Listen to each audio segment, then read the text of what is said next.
গল্প কথা আজকে নিয়ে চলে এসেছে একটা নতুন রেসিপি। যা গরম পড়েছে তার জন্য তোমাদেরকে একটা সুন্দর ডেজার্ট রেসিপি করে দেখাবো। তো ডেজার্ট রেসিপিটার জন্য লাগবে হচ্ছে, এখানে রয়েছে কাউ মিল্ক, ঠিক আছে, এটা 500 ml রয়েছে। এখানে রয়েছে বাসমতি চাল, জল ঝরানো রয়েছে।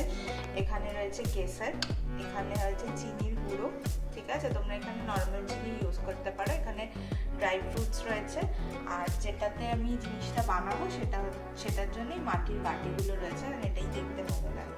আর চালটা এখানে আমি মোটামুটি 25 গ্রাম মতো নিয়েছি, ঠিক আছে।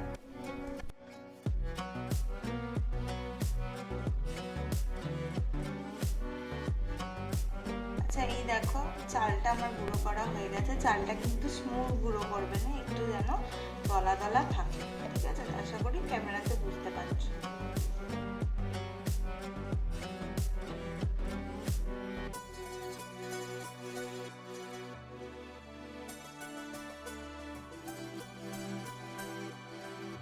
আচ্ছা দেখো, এখানে দুধ জাল হয়ে গেছে। এবার আমি যেটা করবো সেটা তোমাদেরকে দেখাচ্ছি। এবার এই যে বাটিটাতে আমি যে দুধটা নিয়েছি আলাদা করে, ওটার মধ্যে আমি একটু কেশর দিয়ে দেবো।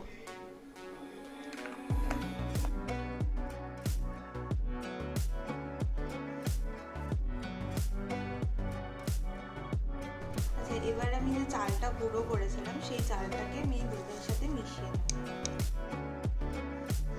আচ্ছা, আমি দুধের মধ্যে চালটা মিশিয়ে নিয়েছি, দিয়ে এবার এটাকে আমি কড়াইয়ে ঢেলে দেবো।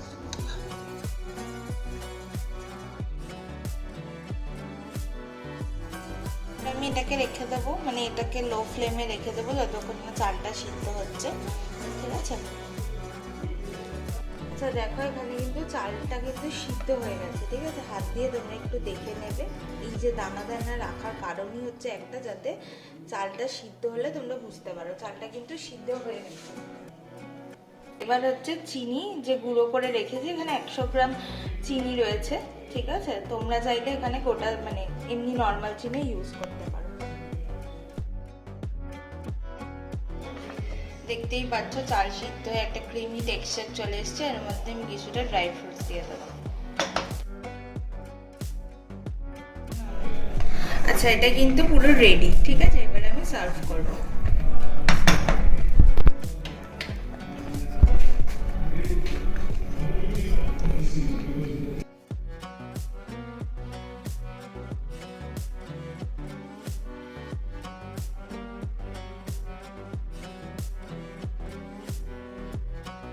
আচ্ছা দেখো, সার্ভ করে দিয়েছি বাটিতে। এবার আমি একটুখানি কেসার আর একটু ড্রাই ফ্রুট চপার দিয়ে ছিটিয়ে দেবো।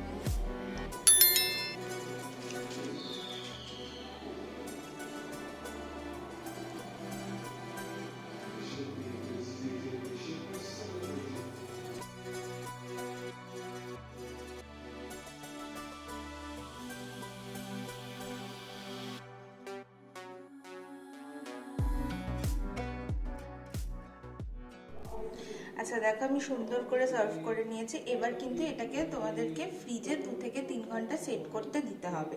তোমরা যদি কেউ চাও তার থেকে বেশিও দিতে পারো, তাহলে খুব আরও সুন্দর লাগবে খেতে। কিন্তু যদি তাড়াহুড়ো থাকে তাহলে কিন্তু তোমাদেরকে মিনিমাম 2 থেকে 3 ঘন্টা কিন্তু এটা ফ্রিজে সেট হতে দিতে হবে। এই দেখো, ফ্রিজ থেকে বের করার পর পুরো একদম কিন্তু সেট হয়ে গেছে।